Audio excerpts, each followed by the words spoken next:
Hello friends, welcome to the new episode of my channel. আমি অরিত্র। এখন এই ভিডিওর মধ্যে আমরা কথা বলবো হচ্ছে অভিজিৎ সেনের প্রজাপতি বলে ছবিটা নিয়ে, যে ছবিটা প্রডিউস করেছেন অতনু রায় চৌধুরী বেঙ্গল টকিজ, এবং ছবিতে লিড চরিত্র প্লে করছে মিঠুন চক্রবর্তী এবং দেব। এছাড়া অন্য প্রচুর হিউজ একটা অনসম রয়েছে আর কি ছবির মধ্যে। তো কীরকম হলো এই ছবিটা দেখুন। এটা তো একটা ড্রামা বেসড ছবি। প্রধানের থেকে এটা আলাদা। প্রধান আমার অভিজিৎ দার সব থেকে ভালো ছবি লাগে। আমি প্রধান যেহেতু জনরা ওয়াইজই আলাদা, ওটা একটা পলিটিক্যাল অ্যাকশন ড্রামা ওরকম জোনের মধ্যে ছিল। বাট নর্মাল ফ্যামিলি ড্রামা হিসেবে যদি আমি দেখি, টনিক, প্রজাপতি এবং প্রজাপতি 2 এইটা তো ফ্যামিলি ড্রামা জোনের মধ্যে পড়ছে। তার মধ্যে আমি বলবো বেস্ট ছবি প্রজাপতি 2 হয়েছে। প্রজাপতি 1-এর থেকেও প্রজাপতি 2 অ্যাজ আ ফিল্ম অনেক বেশি ভালো হয়েছে। কি কি ভালো আছে ছবির মধ্যে সেগুলো নিয়ে আমরা এই ভিডিওর মধ্যে আলোচনা করব। গল্পটা তো ট্রেলার থেকে আপনারা, ট্রেলারেই ওরা পুরোপুরি জিনিসটা কীভাবে করে দিয়েছিল আর কি, যে দেব আর কি সিঙ্গেল ফাদার, ওয়াইফ মারা গেছে ইদিকার যে ক্যারেক্টারটা, এবং দেব নিজের মেয়েকে নিয়ে থাকে লন্ডনে, এবং সে ওখানে একটা রেস্টুরেন্টের শেফ। এবং অন্যদিকে মিঠুন চক্রবর্তী কলকাতায় একটা ভাতের হোটেল চালায়। এবার তারপরে মিঠুন চক্রবর্তী ওখানে যাচ্ছে লন্ডনে, কেন যাচ্ছে তার একটা মিশন রয়েছে সেখানে।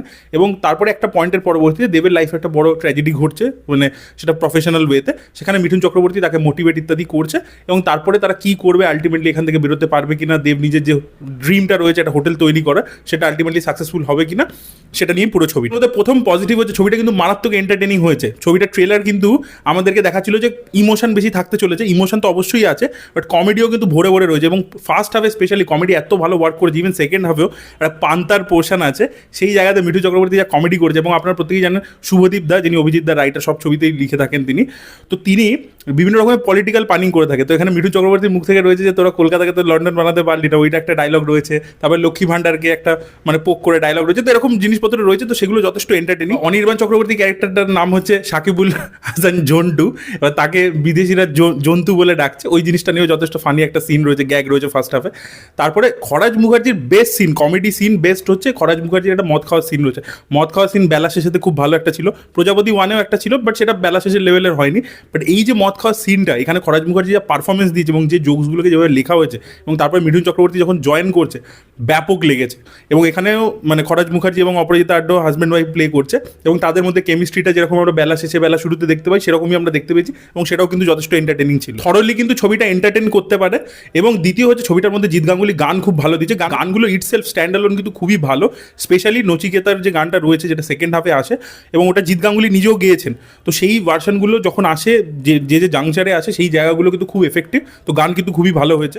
এবং অভিজিৎ দা এর আগে যে ফ্যামিলি ড্রামাগুলো করেছেন, তার থেকে এটা ভেরি ওয়েল শট। যেহেতু শুভঙ্কর বর আর কি ডিওপি, তো তিনি শ্যুট করেছেন খুব ভালো করে। লন্ডনটাকে যেভাবে ক্যাপচার করেছে, ইভেন কলকাতার মধ্যেও যে সিনটা রয়েছে, বাড়ির একটা কনস্ট্রাকশনের সিন আমরা ইত্যাদি দেখতে পাচ্ছি, সেগুলোকে যেভাবে শ্যুট করা হয়েছে, বিয়ের সিন রয়েছে, সেগুলোকে যেভাবে শ্যুট করা। তো ছবিটার লুক অ্যান্ড ফিল কিন্তু এরকম ড্রামা ছবি যেরকম হয়ে থাকে, তার মধ্যে কিন্তু বেশ ভালো। ছবিতে এই যে দেবের যে প্রফেশনটা, শেফ, এবং মিঠুন চক্রবর্তী একসময় আর কি হোটেল চালাতো। তো এই ব্যাপারটাকে, যে কালনারি ড্রামার যে অ্যাঙ্গেলটা, সেটাকে কিন্তু ছবির বিভিন্ন প্লট পয়েন্টে কিন্তু ইম্পর্টেন্ট প্লট পয়েন্ট হিসেবে ব্যবহার করেছে। বাস জাস্ট একটা ব্যাকড্রপ হিসেবে আছে সেরকম কিন্তু নয়।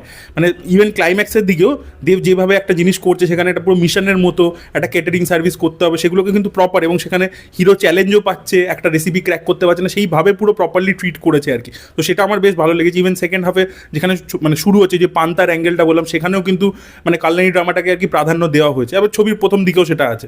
আর ছবির ইমোশন, ভাই ইমোশন যা ছবির মধ্যে ওয়ার্ক করেছে না, দেখবার মতো। সেকেন্ড হাফে মিঠুন চক্রবর্তী এবং দেবের একটা পার্কের মধ্যে সিন আছে, ব্যাপক সিনটা। ওখানে মিঠুন দাও যা অভিনয় করেছে, দেব যা অভিনয় করেছে, দেখবার মতো। ওদের বাবা ছেলের যা কেমিস্ট্রি ছবি জুড়ে লেগেছে।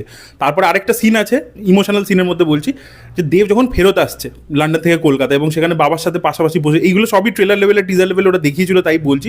ওখানে যা যা ডায়লগ লেখা হয়েছে আর যেভাবে অ্যাক্টাররা পারফর্ম করেছে, সুপারব। এবং ছবির শেষটা, ক্লাইম্যাক্সটা খুবই হার্ড হিটিং, খুবই ইমোশনাল। তো ইমোশন কিন্তু গোটা ছবি জুড়ে খুব ভালো করে ওয়ার্ক করেছে। ছবিটা কিন্তু ওভারঅলে খুব একটা হোলসাম ছবি হয়েছে আর কি, যেটার মধ্যে ইমোশন খুব ভালো ওয়ার্ক করে, ড্রামা খুব ভালো ওয়ার্ক করে, কমেডি খুব ভালো রয়েছে, ভেরি ওয়েল শট, পারফরমেন্সেস খুব ভালো, গান ভালো। তো আপনারা অবশ্যই ছবিটা হলে গিয়ে দেখতে পারেন। এবার চলে আসবে হচ্ছে ছবির নেগেটিভ দিকে। প্রথম নেগেটিভ দিক হচ্ছে ছবিটা গল্পটা প্রচণ্ড রুটিন। গল্পটা একদম খুব লিনিয়ার, খুব সিম্পল গল্প, খুব একদম থিন প্লট আর কি। আপনি বহুবার এই ধরনের গল্প দেখেছেন, তো গল্পের মধ্যে কোনো ইউনিকনেস নেই। কিন্তু ছবির রান টাইম, ইউনিক সবসময় হতেই হবে প্লট, সেটার কোনো মানে নেই। বাট ছবির রান টাইমটা হচ্ছে 2.5 ঘন্টা। এবার ছবিটা অনেক জায়গায় যেহেতু প্রেডিক্টেবল বিটসে হাঁটছে, কিছু কিছু বিটস আছে এরকম যেগুলোতে একটু বোর করেছে। যদি গল্পটা যেহেতু একদম নোন গল্প ছিল, নোন টেরিটারির মতো গল্প ছিল, একটু যদি মাঝে মাঝে একটু ফাস্ট ছোটাতে পারতো, তাহলে কিন্তু যদি এডিটটা একটু টাইট হতো, আর একটু যদি 10 মিনিট কাটতে পারতো বা 15 মিনিট কাটতে পারতো, আমার মনে হয় বেটার হতো। সেইটা কিছু কিছু বিটস অ্যান্ড পিসেসে বোরিং লেগেছে, রান টাইমটা ফিল করা। ছবিটার যে প্রথমে টাইটেল ছিল না, প্রতীক্ষা, সেটাই রাখা উচিত ছিল। প্রজাপতির নামটা অ্যাকচুয়ালি ফ্র্যাঞ্চাইজ ভ্যালুর জন্য করা হয়েছে, বাট অ্যাকচুয়ালি এই বিয়ের অ্যাঙ্গেলটা একটা পয়েন্টের পরে না প্রাধান্য পাচ্ছে না সেইভাবে। হবে। বা এই যে ছবির প্রথম দিকে অনির্বাণ চক্রবর্তী ক্যারেক্টারটাকে যেভাবে ইন্ট্রোডিউস করা হয়েছে, তাকে একটা ভিলেনের শেড দিচ্ছে, সেই ক্যারেক্টারটা পরবর্তীতে কোনো ক্লোজার নেই। তো এই যে দেবের বিয়ের ব্যাপারটা, সেটারও প্রপারলি ক্লোজার নেই সেইভাবে, ওই আর্কটা আর কি একটা পয়েন্টের পরে জাস্ট গায়েব হয়ে যায় গল্প থেকে, তারপরে গল্পটা পুরো অন্য একটা গল্প হয়ে যায়। বা এই যে বললাম ভিলেনের চরিত্রটা, সেটারও কোনো ক্লোজার নেই। আর আরেকটা ব্যাপার হচ্ছে কি, ছবিটার মধ্যে যা কনফ্লিক্ট আছে সবই এক্সটার্নাল কনফ্লিক্ট, মানে যা যা ড্রামা পয়েন্টস আসছে সব কিছু হচ্ছে এক্সটার্নাল, মানে বাইরের লোকে অনেক ভিলেন আছে, মানে ফার্স্ট হাফে একটা ভিলেন আছে, সেকেন্ড হাফে একটা অন্য ভিলেন আছে, তারা ট্রাভেল ক্রিয়েট করছে।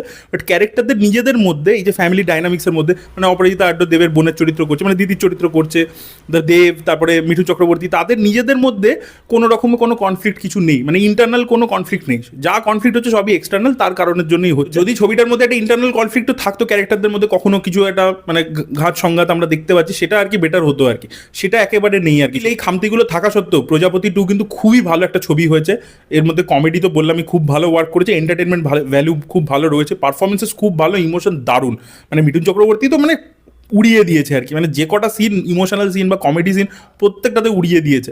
মানে ট্রেলার দেখে মনে হচ্ছিল যে মিঠুন চক্রবর্তীর ওপর হয়তো এবারে বেশি ফোকাস থাকবে না, কিন্তু সেটা নয়, মিঠুন চক্রবর্তীকে যা স্পেস দিয়েছে এবং যে সে যা অভিনয় করেছে, এবং সেম গোজ ফর দেবও কিন্তু খুব ভালো অভিনয় করেছে। আর সাপোর্টিং অ্যাক্টার্সদের মধ্যে কাঞ্চন মল্লিক যতটুকু স্ক্রিন টাইম পেয়েছে তার মধ্যে ভালো কমেডি করেছে, খরাজ মুখার্জি তো কথা আগেই আমি বললাম, অম্বরীশ বাবুর ছোট্ট রোল রয়েছে বাট সেখানেও তিনি এফেক্টিভ কাজ করেছেন। আর পরাণ বন্দ্যোপাধ্যায়ের একটা ক্যামিও রয়েছে, সেটা কিন্তু যথেষ্ট, মানে ওটা যখন হয়েছে লোকে অ্যাকচুয়ালি টনিকের কেমিস্ট্রিটা এত পছন্দ করেছিল দেব এবং পরাণ বন্দ্যোপাধ্যায়, সেটা যখন ওনার ক্যামিওটা হয় তখন কিন্তু লোকে আর কি মানে হলে হাততালি দিচ্ছিল, তো ওই জায়গাটা ভালো। আর ছবি ডায়লগ রাইটিং ইত্যাদি শুভদীপ দা খুব ভালো করেছেন, তো আমি থরলি এঙ্গেজ হয়েছিলাম, আমার ভালো লেগেছে ছবিটা। আমি প্রজাপতি 2 কে প্রজাপতি 1 থেকে এগিয়ে রাখবো। আপনারা যদি দেখেছেন আপনাদের কি ওপিনিয়ন অবশ্যই কমেন্টে লিখে জানাবেন। Thank you so much, bye by.